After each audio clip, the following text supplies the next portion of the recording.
Welcome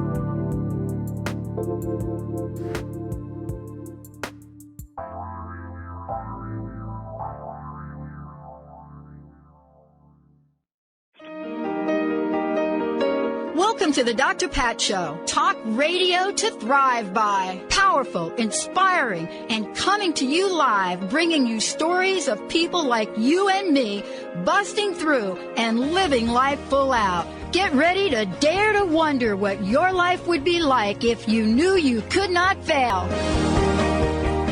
Hey, everybody, welcome. It's so great to have you tune us in and turn us on. Welcome to the Dr. Pat Show. I'm Dr. Pat. And, you know, this is the month where we do a lot of focusing on where we are in the world today and where we want to go. One of the things that's always been fascinating to me has been the world of astrology.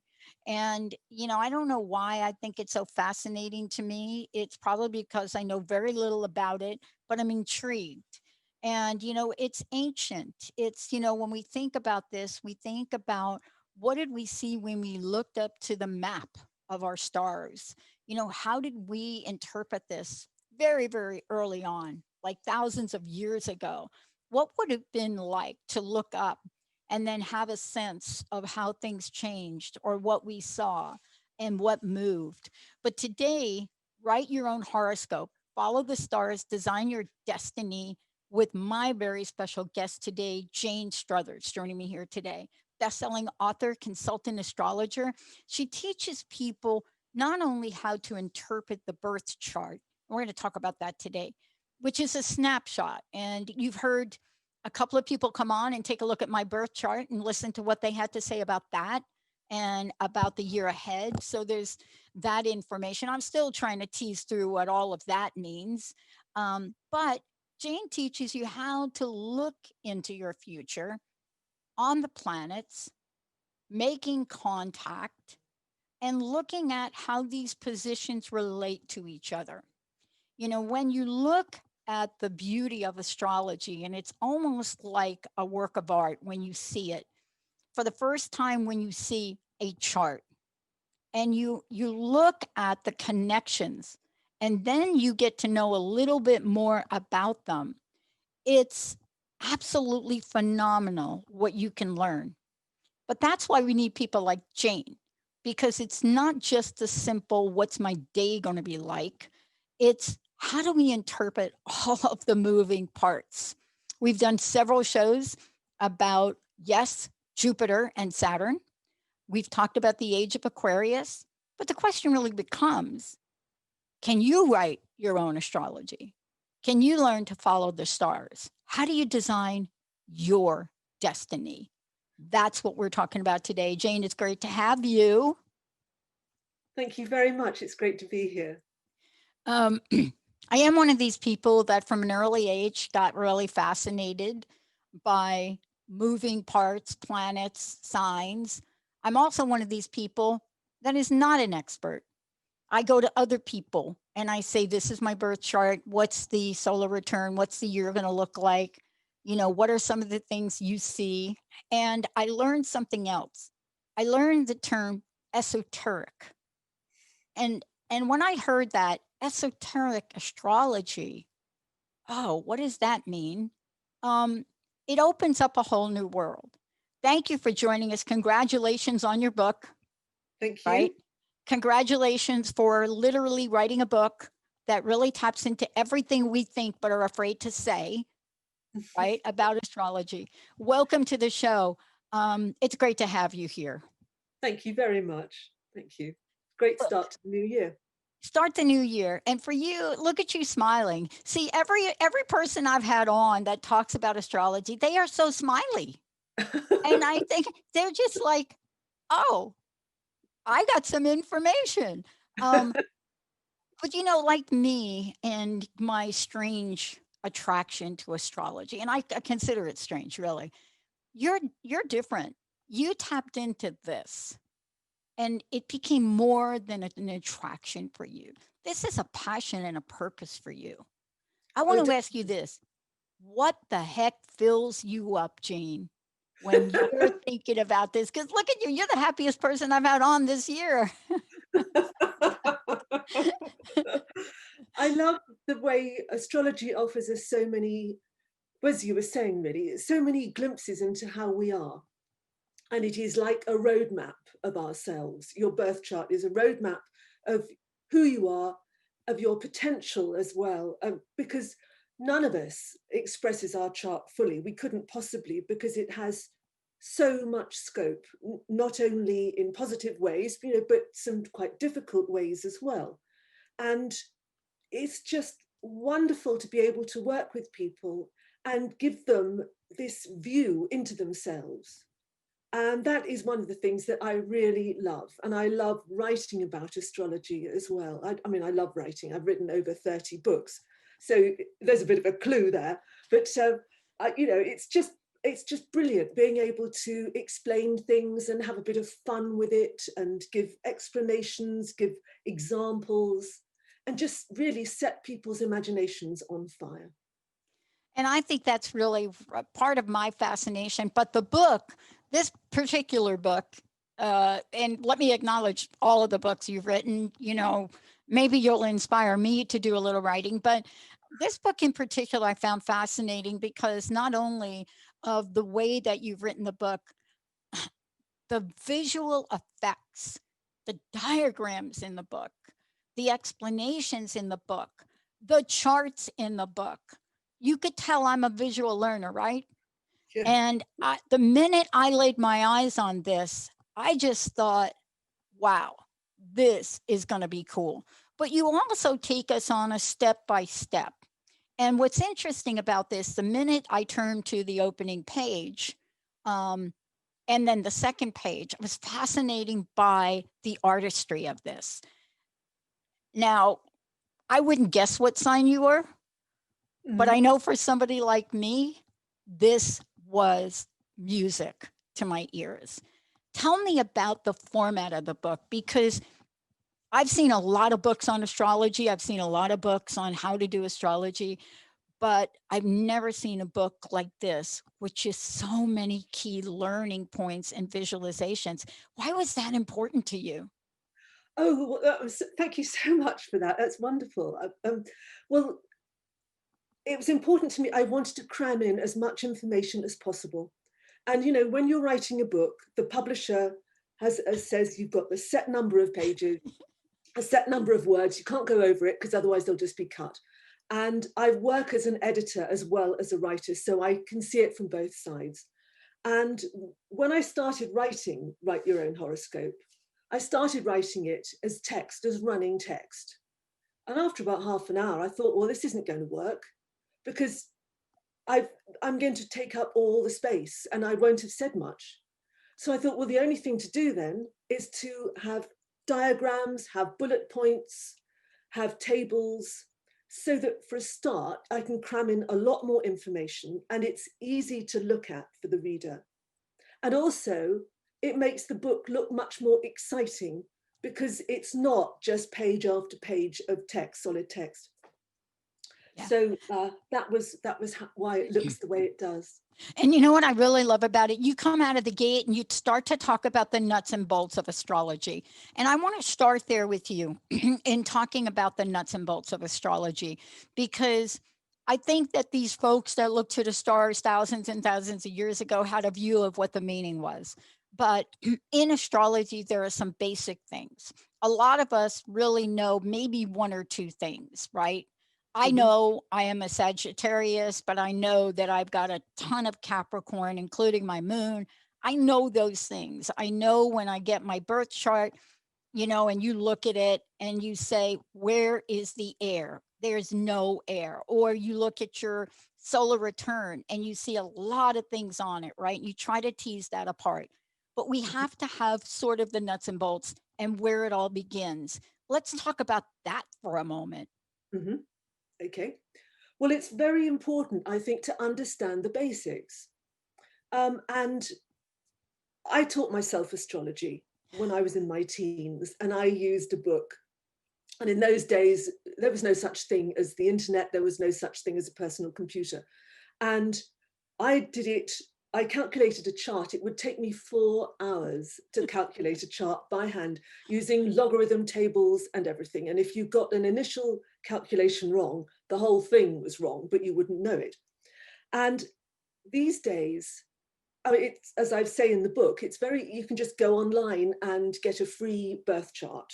You can get the image. You don't have to spend 4 hours calculating it and hoping that you've got it right. But I think, therefore, you can get the birth chart up, but you don't really know what you're looking at.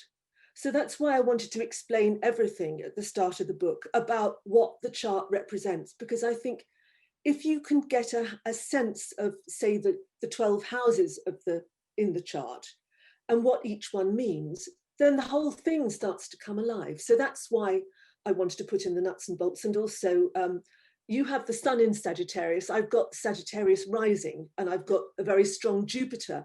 So I have this need to expand knowledge, really, and send it out to the world, I suppose. Yeah. So, And I think these are the things that when we look at them, and boy, am I going to talk to you about this. These are the things that when we have a sense of it, and I got to say, kudos to you for really studying this and learning this on your own. I mean, it's not that some of us haven't tried to do it. I mean, just enough. But the mystery of this, I have found is so intriguing. And what do I mean by the mystery? The mystery of all the connected and moving parts. And I think this is what people don't know, right? Because you can go to some of the websites, right, Jane, and you can go there and it's like, oh, today you're going to like be happy. And you can get that. And that seems like it's a thing. But when you start to look a little closer, right? Like I really see 2021 for me as, and I saw it a year ago as an important year. So much so, we did not celebrate our 10th year anniversary in 2020 for the network. Waited. I just said, I can't do it. I don't want to do it. I don't know. It doesn't feel right. I tried to celebrate it. Didn't feel right. Nobody on my team really was feeling it. And we decided that in 19. So now we're celebrating our 11th year for the network. And it's fascinating to me because you feel things and then somebody talks about why. They could see in your chart, they could see the moving parts. What can we say to folks today to help them pinpoint them into this way to begin to write their own horoscope?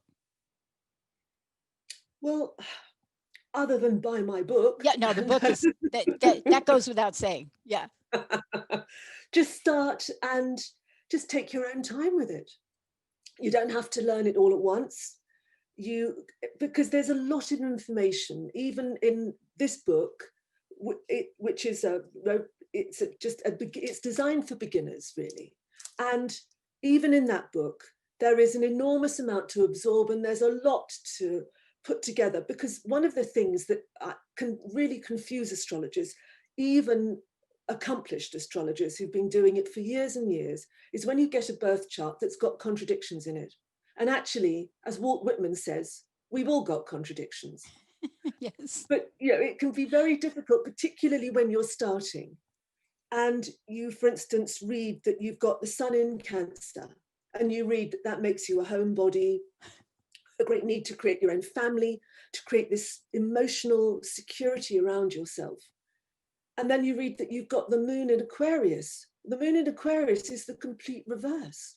In fact, Aquarius and Cancer are 150 degrees apart, and they are on completely separate lines. They're never going to meet. And so your moon in Aquarius is saying, I don't want to sit around at home. I want to go out. I want to do something. I want to do something new and different.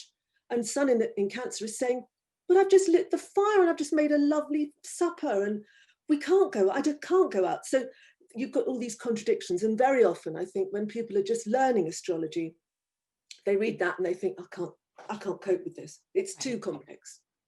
Right. So yeah, there is a lot that you need to just absorb and just take it little step by step. And I want to talk with you for a minute, if I could. And we're gonna take a deeper dive into your book. And Benny, by the way, we have a copy of Jane's book to give away. I want to really take a snapshot and really share this with our listeners for a moment, because one of the things that you say in just coming out of the gate with your book, right, is you're talking about not just writing your own horoscope, but looking at what that birth chart is about, the snap chart. But then there's another element to it that most people don't know about, right? You know, most people think this is my chart.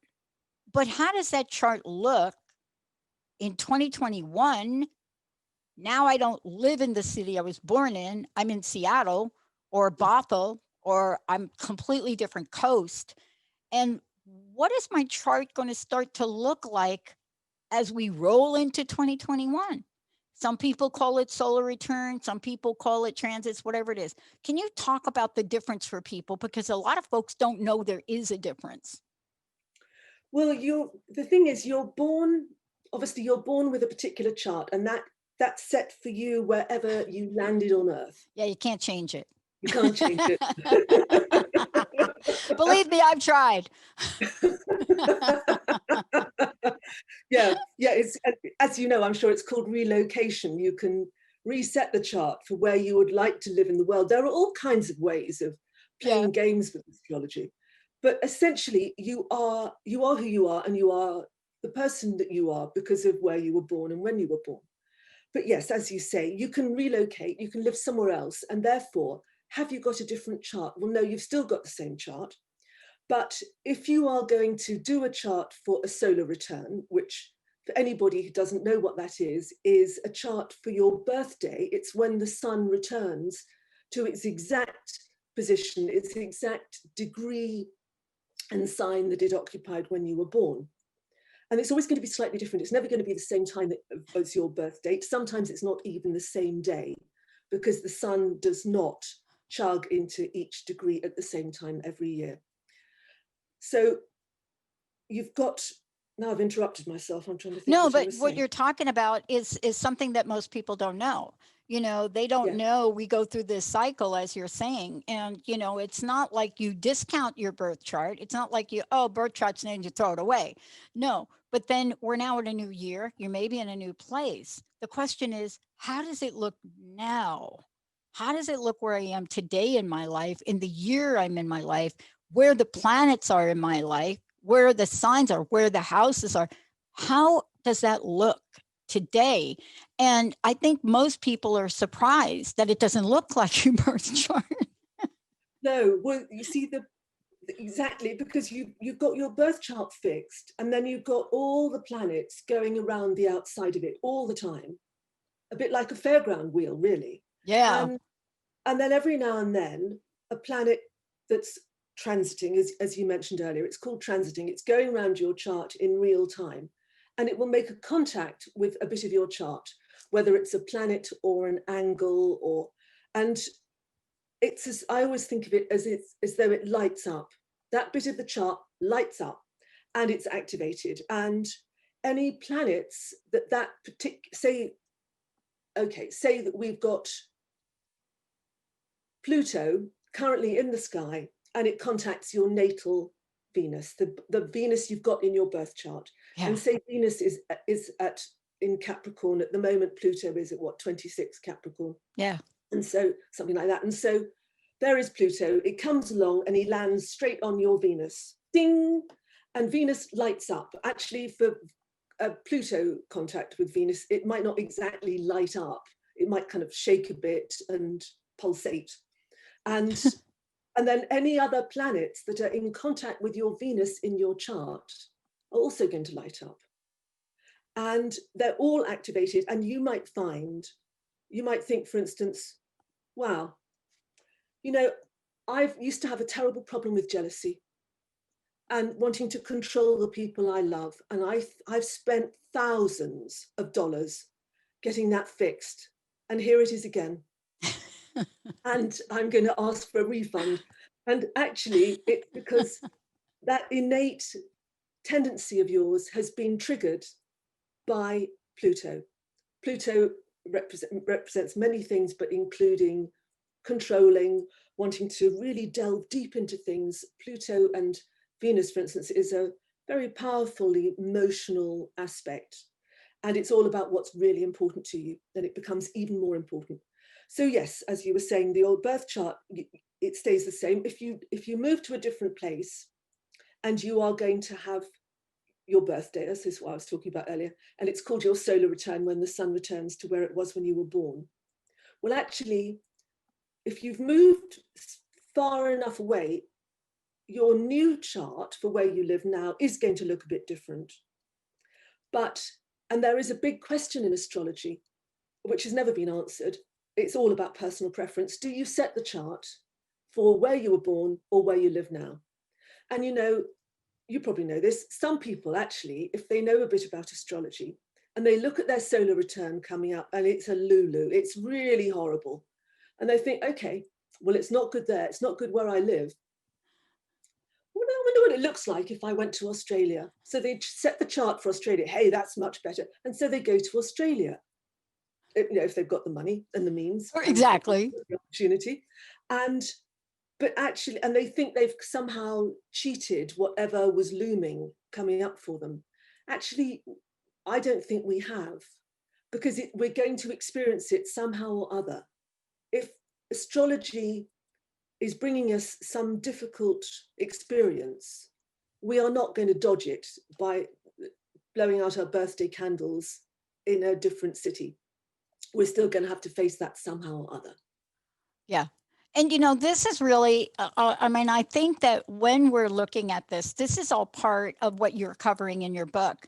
I mean, one of the things that, I was really struck by as I was reading your book is there are so many things that you are explaining so well to everyone, including when you talk about the 4 angles or the 5 major aspects or the 4 elements. And you break us through and you walk us through this carefully, just to say, look, we're going to take this journey. And then we get to the place where we analyze our chart. There's one thing that I think I've discovered that you just nailed it. It's so easy when we're working with someone and they talk about things. You just kind of look at them saying, no, whatever you just said, it's not like possible. And then something happens. And I find myself in January smack dab in the middle of that. I mean, literally, like when somebody said to me, blah, blah, blah, something like, well, I'm looking at your chart moving forward and something about your home or something about this and something's going to change. You're looking at them like, no way. I've been here 14 years. There's nothing going to happen here. There's nothing going to change. And then it does. And then you have to go back to the person or try to get the person or try to come back and say, now, what else did you say about my solar return? And it doesn't always happen exactly that way. However, when something happens out of the blue, it seems, not for you, Jane, because you're looking at things and you could see it. But for somebody like me and others, when something comes up out of the blue and it's very unexpected, it's not related to the economy, it's not related to this, it's not related to COVID. It's just, boom, wasn't there, no thought of it, and then it is. Mm-hmm. Oh, yeah. 99.9% of the time, I bet you find it in the chart. Oh, yes. Oh, yeah. And I've had experiences giving somebody reading where I've said, I remember one vividly, somebody who was very, very close to her partner and thought that, they were going to be together forever. And I looked at the chart and I could see something wasn't right at all. And said, you can't say to somebody, I think your partner's having an affair or they're about to dump you. But I, just tested the waters a little bit. Was she resistant to the idea? Was she open to the idea? Was she going to listen? No, she wasn't going to listen. No, there was nothing wrong. There absolutely nothing wrong. The last person in the world who would ever let her down was her partner. Fine, I said, fine. Because of course we can always be wrong, or the planets have got so many ways of expressing themselves. Right. It might, and we decided it might be something else. It's fine, absolutely fine. And we moved on. And that was fine and didn't matter at all. And then I bumped into her one day and she said, Jane, I know you told me, sure, yeah, partner had been having an affair with somebody up the road all that time and they'd broken up. And I mean, so that's a dramatic example. But, even astrologers, we get we're surprised as well all the time by the way the planets express themselves, because they've got so many different ways of expressing themselves. I mean, go back to Pluto, for instance. Yeah. Yes, it can be an intense emotional experience. It could also be having your drains back up. Yes. Yes, exactly. Exactly.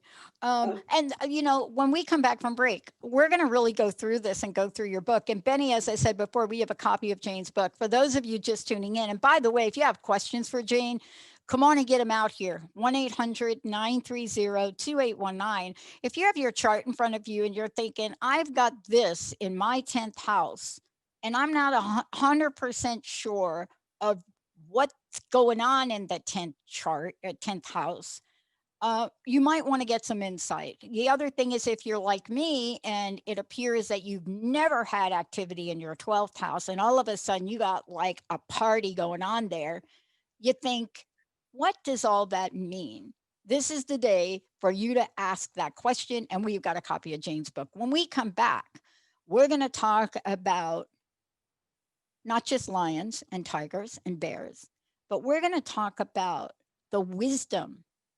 We're going to talk about the movement. And Jane has got a ton of examples. And I have seen a lot of books, but this here deal, the way Jane is breaking this down, the talking about, and the diagrams say it all. If she didn't put these diagrams in here and these beautiful pictures in here, it would be a whole different ball game. When we come back, maybe I'll get some insight as to why this thing happened to me like now, like out of the blue. It's like OMG. Stay tuned, everybody. We'll be right back.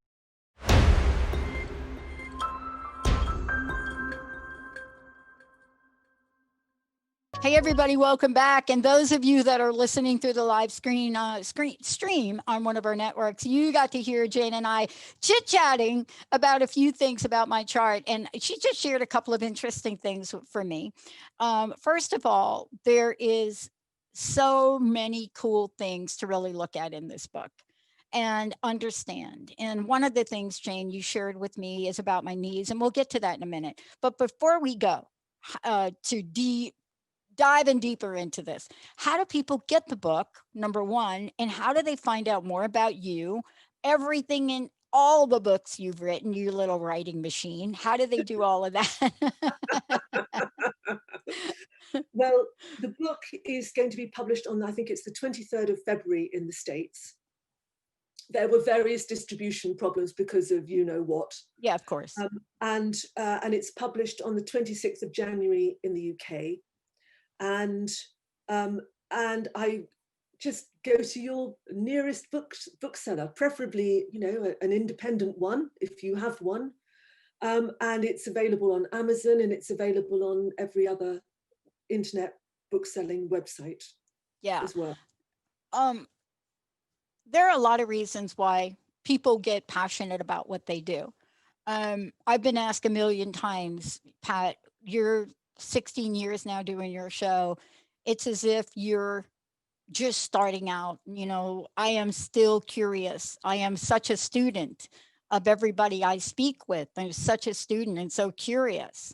And I'm always fascinated when I do a show like this and I read a book like I've read in your book, and I learn things and the connectivity. What would you say or might be in all of the work you've done in all of the books? What might be some of the greatest challenges that people might have in understanding astrology, and how do we address them? I know we only have an hour, right? Well,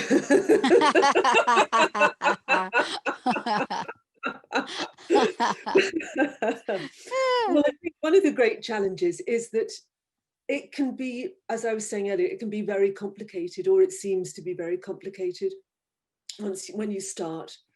And especially, as you were saying, you look online at a website telling you how your day is going to be, and it's very simple, and it's often nice and bright and buzzy. And actually, it's not necessarily like that. And I think one challenge for people is because astrology doesn't mince its words.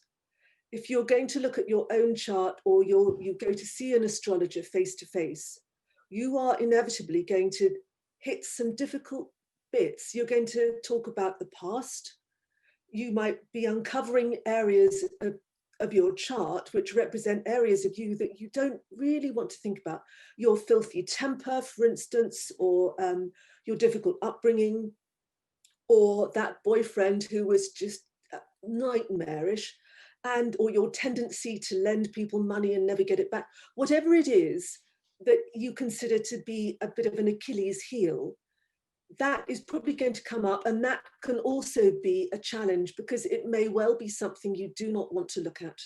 Or equally, it might be something in some cases where it's not just a case of not wanting to look at it, but actually it's going to be emotionally very costly to go back to that particular experience and revisit it, which is actually why it is good in cases like that to see a professional astrologer who is going to be able to just gently talk about it to you, and perhaps think, okay, we're going to back off now, that this person is not ready to talk about this for whatever reason. And looking at the chart, I totally understand. And then also another challenge, I think, is that, we live in an age now where everything is instant. And so if you've got to do a bit of work and a bit of brain work on something, and maybe write things down, because actually I think it's so much more helpful to write things down in longhand than to type things online, because there is a connection between your brain and your hand.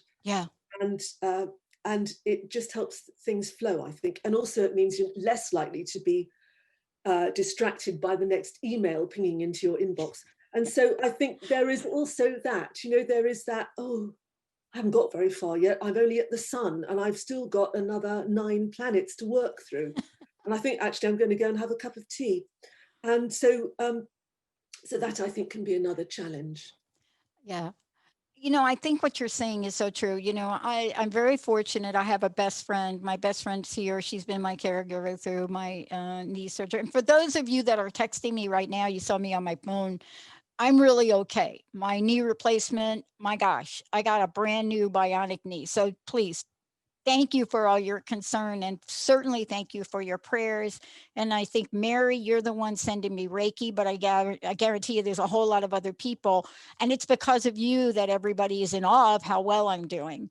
These surgeries were a choice, but why now? So December 8th, before my birthday, I got my right knee done. My doctor didn't understand why I wanted to get my right knee done. It's not my worst knee.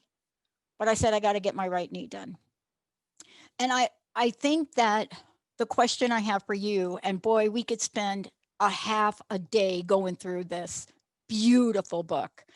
And by the way, I hope you're going to have posters of some of the imagery in here. Because when I looked at how you describe fire, it's just brilliant. Thank you. Well, I must say that the illustrations are not me.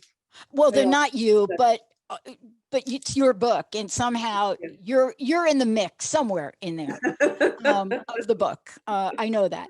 And you guided this book. I mean, you said earlier, there's something about, you could have written this book, it could have been twice the amount of pages, right? But I got to something here, and I want to talk about it in the book. There's a page in your book, and I'm just going to read from it so you know where I'm looking at. Putting it all together, keeping it simple, and ordering your thoughts. These 3 things alone are like a huge takeaway.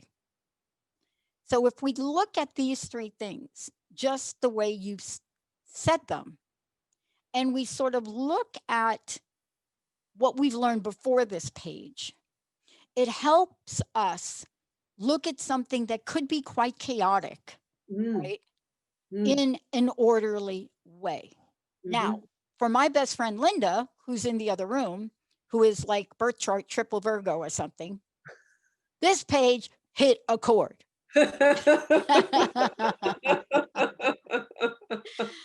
next page where it says analyzing your chart, that got to me.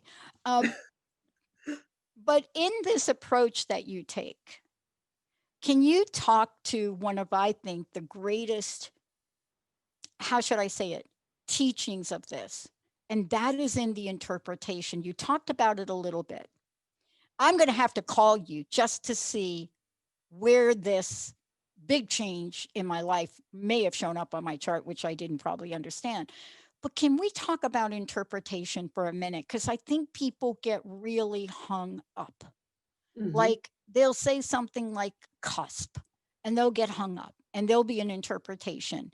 And they'll, if you're like me, you know, you've got a rising sign of Sagittarius, and I don't know if it's Mars or Venus that's there in that same house, but then there's Capricorn and the moon and two other planets. And most people say now we know why we can't tell who you really are on any given day. One day you're this with a big idea, the other day you can't wait to get the filing done.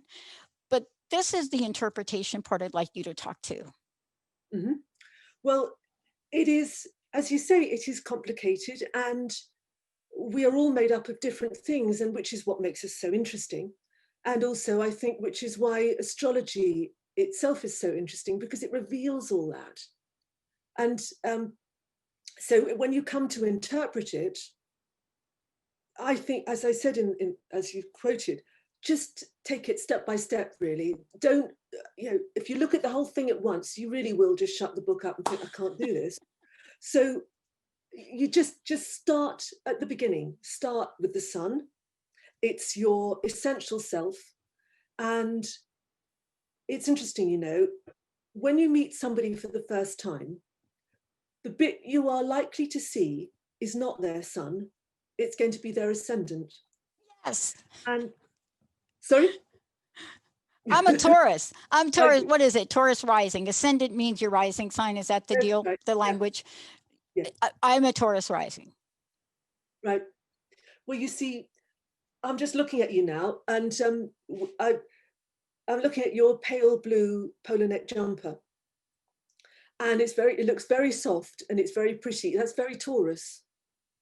And you see now, but you've got the sun in Sag. Well, I can't see any Sag.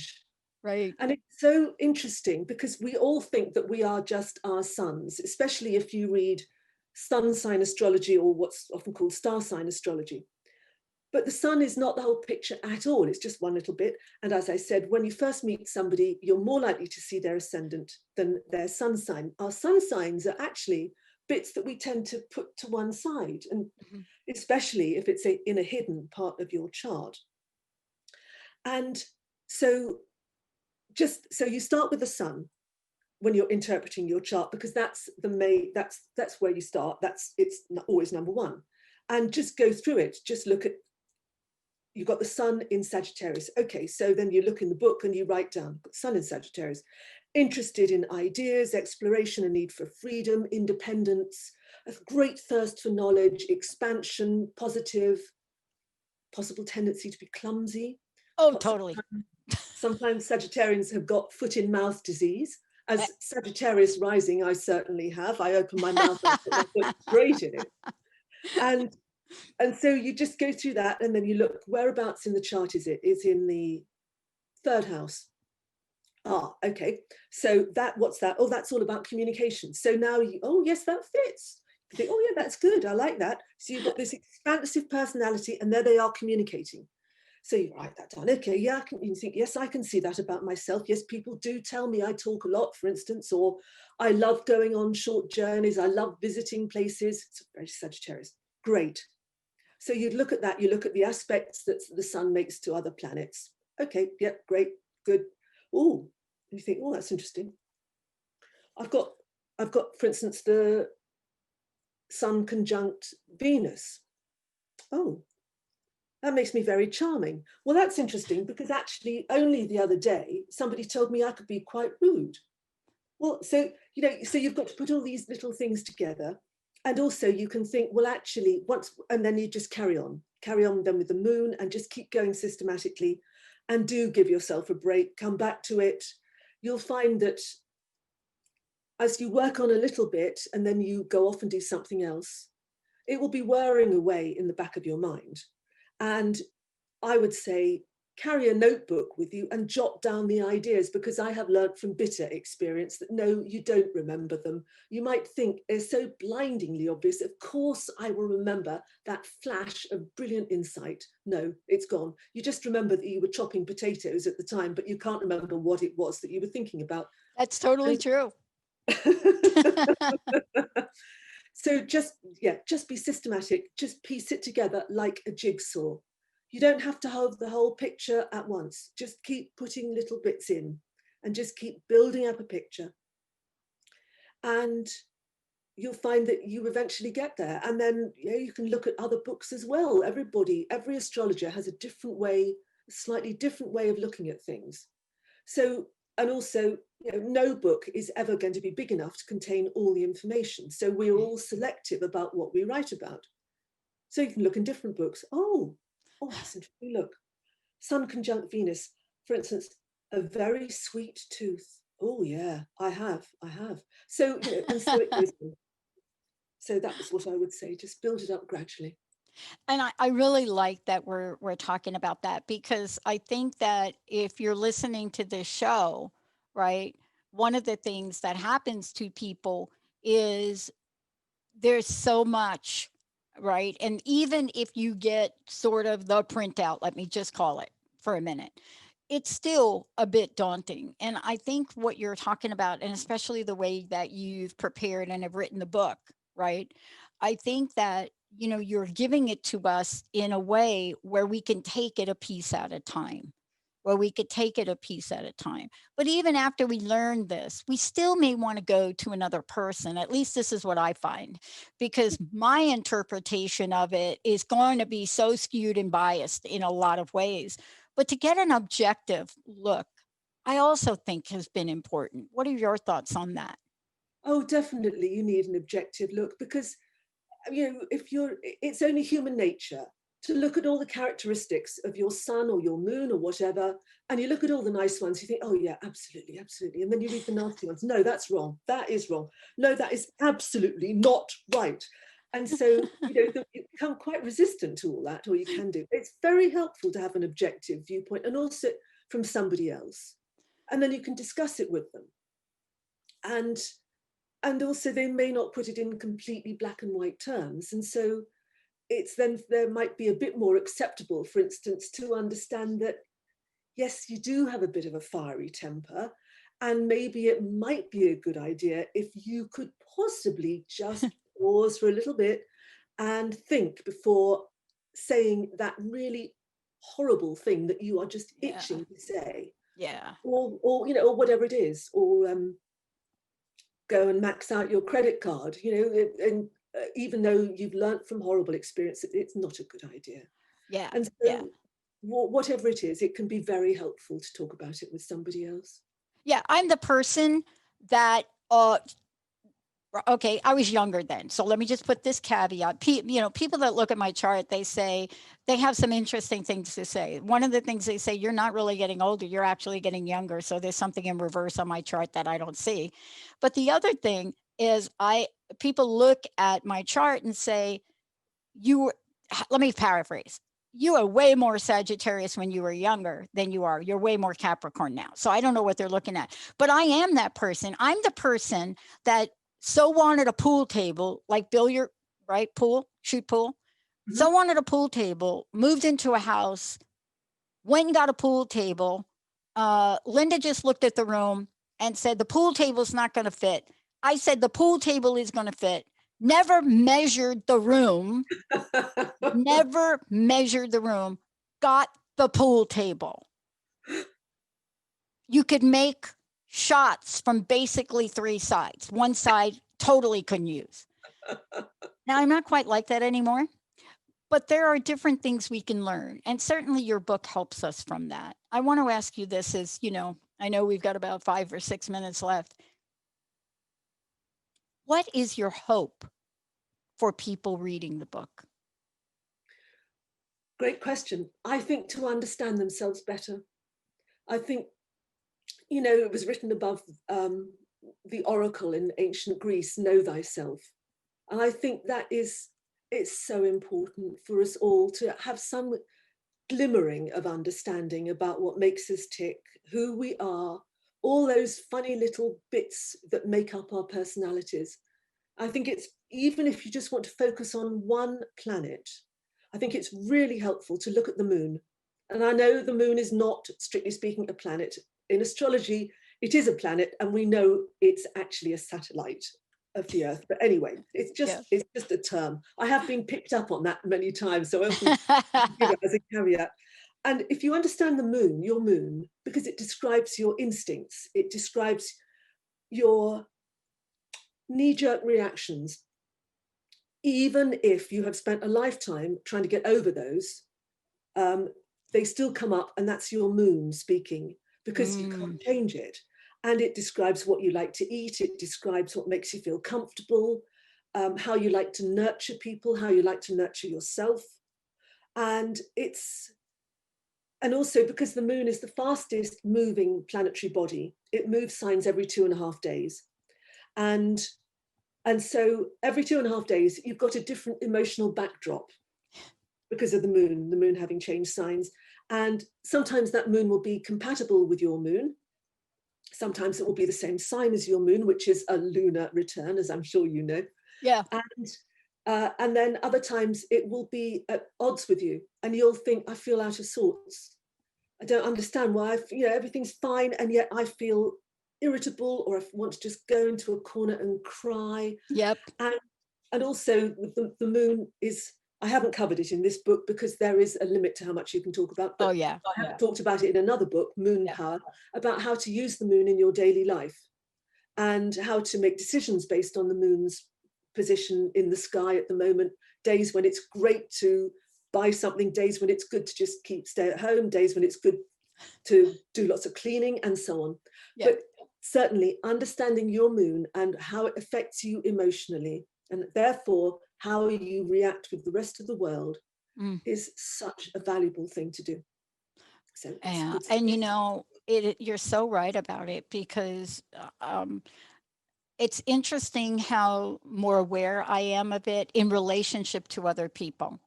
And what I mean by that is, when you look at this and I see my moon, and I say my moon is in Capricorn, and let's say you meet someone and you really align with them, and they don't look, both of your charts don't even come close, except for one thing. You have the same moon in Capricorn, right? And yeah, and something about that really drives you to learn more about that. Like, what am I doing in a relationship with an air sign, with an Aquarian? What is it? What is it that goes on with that? And then all of a sudden you realize, well, we may have more in common than just that sign. And I think that's the depth of what your book is about and what you talk about. Yeah. Oh, yes. Yeah. And in fact, I think there are no coincidences. Yeah. So there is always, if you meet somebody and there is a connection between you, there's always going to be an astrological connection. And in fact, I think one of the most interesting things is, say you've got a favorite film star or favorite musician or whatever it is. Yeah. Look at the chart, and then once you've learned to do it, look at their chart and look at your chart. You're going to see enormous connections between the two of them. It's absolutely intriguing the way it works. And those connections will describe what you see in that person, why you like them, or equally why you don't. With some people, you might think, I'm not going to watch that film because so-and-so is in it and I cannot stand them. Right. Find out why. It's going to be there. And isn't this really, and let me just get to what I think is the bottom line for what we're talking about. When it all boils down to, what you've created in this particular book and what we're eager to know, it all boils down to presenting a new level of understanding. Oh, absolutely. Yeah. Absolutely. Yeah. And I think that's what we're really longing for right now. I want to mention again, Jane, if you don't mind, how do people find out more about you? Please let folks know, like, how they're going to be able to get a copy of the book, all of the above. Okay, thank you. Well, I have a website, janestruthers.com. I've written 30 books on all kinds of things, from Christmas to the seaside, and astrology and tarot and healing and auras, all sorts of stuff, all things I'm interested in. And you can find a copy of Write Your Own Horoscope if you order it from your local bookshop, or if you can pre-order it from Amazon or any of the other online bookshops. As I said, it will be out in the States on the 23rd of February, and it's out in the UK on the 26th of January. Awesome. And yeah. Look, I think that, you and I could really dive deeper and talk about some of the very specific things that you put in the book. You address everything from love and sex to money to, different things that we come across in our lives. And what I really love about what you've done is I don't think I have found a single page in the book that doesn't have a chart, a diagram, or a picture. I maybe there are. Maybe one or two, but you've really made this beautiful. And also, when you talk about your potential, who you could be, I found this entire part of the book fascinating. And I hope you'll come back so we can talk about just this part of the book, just to look at the way you talk about your potential. Who could you be? Because I think that for a lot of people, Jane, when we think about astrology and we think about charts, we think it's fatalistic. We think it's destiny. We think there's no altering it. We think this is it. You're stuck with this on a course. But the way you present this, you give us enormous opportunity to look at the moving parts, but you also include the realm of possibilities. And I think that's so important in living our purpose and passion. So thank you for doing that. And thank you for including that in the book. Thank you. That was something I felt very strongly about, because that is one of the great tools of astrology, to show us what our potential is.